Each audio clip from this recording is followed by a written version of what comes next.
आज मैं उत्तोलक के बारे में बताऊंगा। उत्तोलक उत्तोलक यानी कि लीवर। उत्तोलक क्या होता है कि जिस यंत्र की सहायता से कार्य सरलतापूर्वक हो जाए वह यंत्र उत्तोलक या लीवर कहलाता है। ठीक है, जिस यंत्र की सहायता से कार्य सरलतापूर्वक हो जाए वह यंत्र उत्तोलक या लीवर कहलाता है। जैसे मैं इस पेन से लिख रहा हूँ तो ये पेन भी एक उत्तोलक का ही कार्य कर रहा है, क्योंकि मेरे लिखने का कार्य सरलता से होता है। ठीक है, अब ये उत्तोलक होते कितने प्रकार के? उत्तोलक जो होते हैं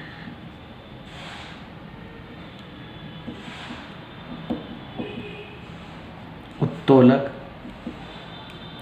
3 प्रकार के होते हैं।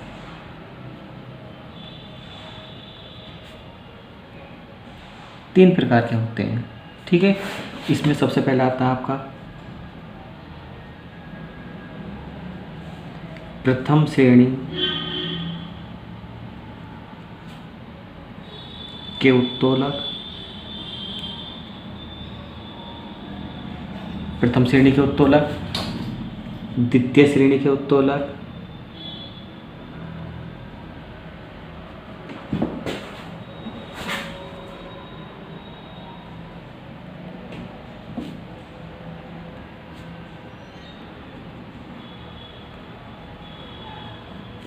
और तृतीय श्रेणी के उत्तोलक।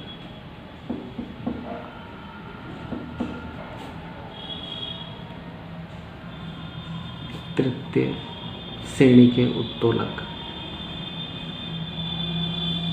तो उत्तोलक जो होते हैं आपको 3 प्रकार के होते हैं। प्रथम श्रेणी के उत्तोलक, द्वितीय श्रेणी के उत्तोलक और तृतीय श्रेणी के उत्तोलक। अब ये प्रथम श्रेणी के उत्तोलक कौन से होते हैं, द्वितीय श्रेणी के उत्तोलक कौन से होते हैं और तृतीय श्रेणी के उत्तोलक कौन से होते हैं? ठीक है, तो इसके इन उत्तोलक की मैं आपको एक ट्रिक बता देता हूँ कि प्रथम श्रेणी के उत्तोलक कौन से हैं और द्वितीय श्रेणी के उत्तोलक। तो इसकी प्रथम श्रेणी के जो उत्तोलक हैं उसकी ट्रिक है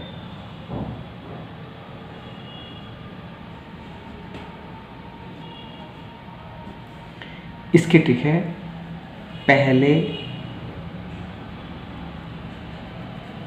राजू के सर हैं। ये इसकी ट्रिक है, पहले राजू के सर हैं। अब इसमें जो है सबसे पहले पहले पहले तो पहले से आपका हो जाएगा प्रथम श्रेणी के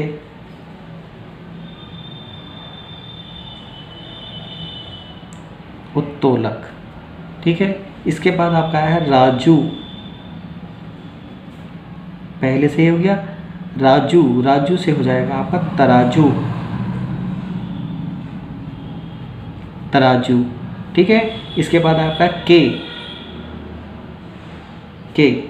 के से हो जाएगी आपकी कैंची। इसके बाद है आपका सर से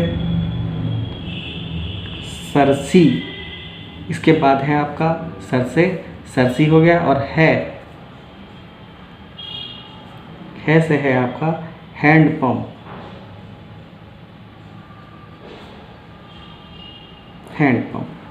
तो ये प्रथम श्रेणी के उत्तोलक याद करने की ट्रिक है, पहले राजू के सर हैं।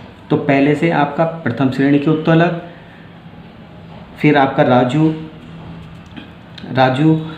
से आपका तराजू आ गया। ठीक है, तराजू हो गया, के से कैंची हो गया, और सर से सरसी हो गया, और है से हैंडपंप हो गया।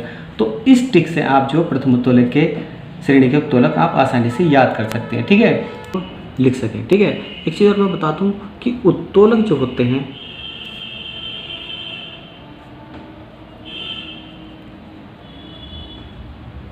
उत्तोलक बल आघूर्ण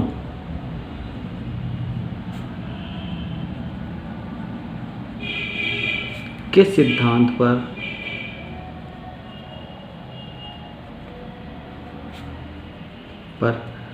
कार्य करते हैं।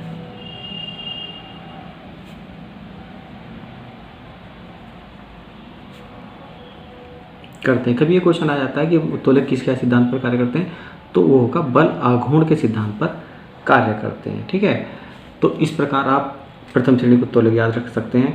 और मेरे चैनल को सब्सक्राइब कीजिएगा और वीडियो को लाइक कीजिएगा और बेल आइकन भी दबा लीजिएगा, ठीक है, ताकि मैं भी जो भी वीडियो डालूँ उसके नोटिफिकेशन आपको मिलता रहे। ये द्वितीय श्रेणी के उत्तोलक, ठीक है। द्वितीय श्रेणी के उत्तोलक में क्या देखिए ध्यान रखना है आपको कि इसमें द्वितीय श्रेणी में उत्तोलक में भार, शक्ति और आलम्ब के बीच होता है, ठीक है। कभी क्वेश्चन आया था कि भार कौन सी श्रेणी के उत्तोलक में बीच में होता है, तो शक्ति और आलम्ब के बीच में भार होता है द्वितीय श्रेणी के उत्तोलक में, ठीक है। और इसका यांत्रिक लाभ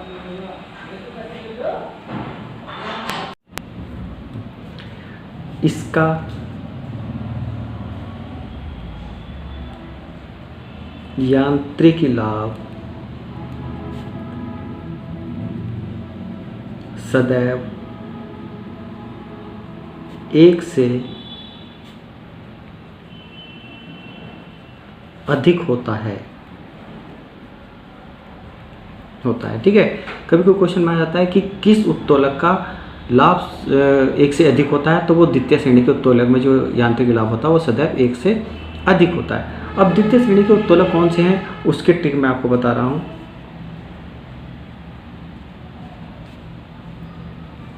द्वितीय श्रेणी के उत्तोलक के ट्रिक है, दूसरा रोता नींबू निचोड़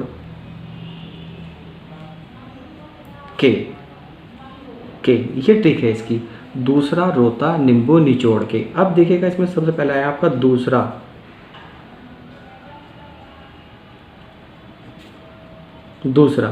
तो दूसरे से क्या हो जाएगा आपका द्वितीय श्रेणी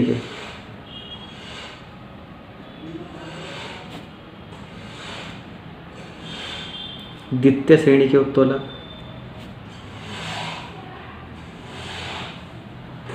द्वितीय श्रेणी के उत्तोलक। अब आया है आपका रोता से आपका हो जाएगा सरोता, ठीक है। इसके बाद आया आपका नींबू, तो नींबू से हो जाएगा नींबू निचोड़ने की मशीन, नींबू निचोड़ने की मशीन, ठीक है।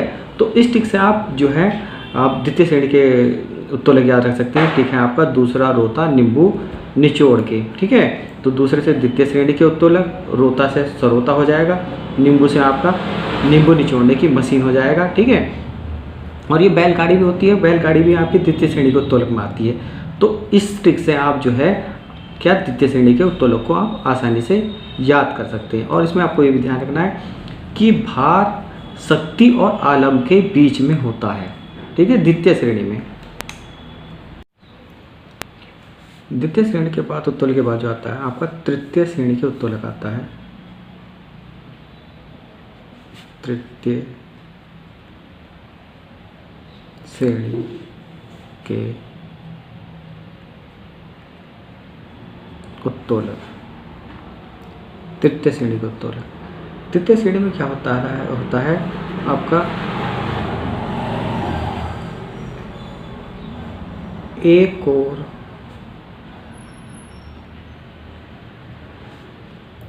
आलम्ब और दूसरी ओर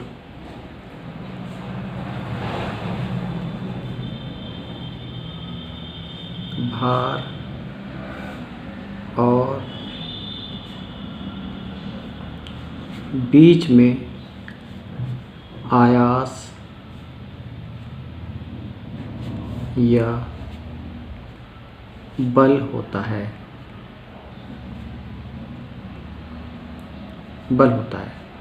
तो तृतीय श्रेणी के उत्तोलक जो होते हैं उसमें एक और तो आलम्ब होता है दूसरी ओर भार होता है और तीसरी ओर यानी कि जो बीच में होता है वो आपका आयास या बल होता है बीच में, ठीक है।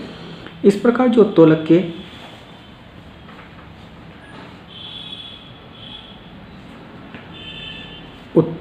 के या उत्तोलक में 3 बिंदु होते हैं।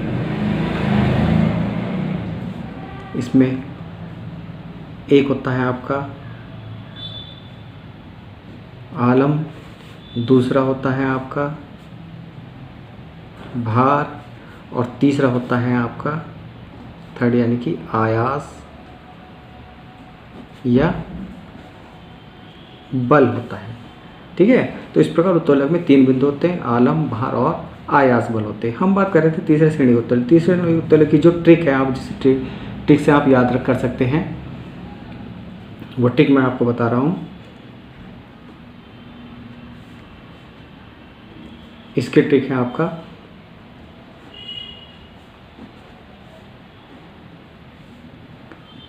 तीसरा वंश हल चूमे। जो तीसरे प्रकार के उत्तोलक, तीसरे श्रेणी के उत्तोलक है, उसकी याद करने की ट्रिक जो है वो आपका है तीसरा वंश हल चूमे। अब इसमें आपका सबसे पहला है तीसरा, तो तीसरे से हो जाएगा आपका तृतीय श्रेणी के उत्तोलक। ये जो होता है मैंने जो रखा है वो आपको याद रहे ताकि ये तीसरे श्रेणी के हैं, ताकि आपको याद है। इसके बाद जो है आपका वंश से आपका क्या हो जाएगा, वंशी, जो बंसी बजाते हैं ना वो हो जाएगा, ठीक है, वंश से वंशी। इसके बाद आता है आपका हल, और हल से क्या हो जाएगा आपका जो किसान का हल होता है, किसान का हल से किसान का हल। अब इसके बाद जो आया है आपका चूमे,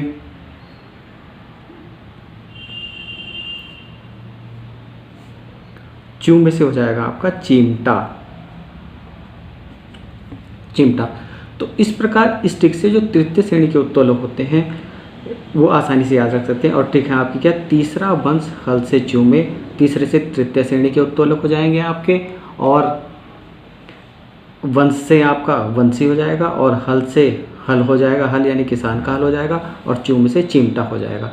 तो इस प्रकार जो आप जितने भी मैंने आपको 3 प्रकार के उत्तोलक बताए, उन तीनों प्रकार के उत्तोलक को इन तीनों ट्रिक से आप आसानी से याद कर सकते हैं।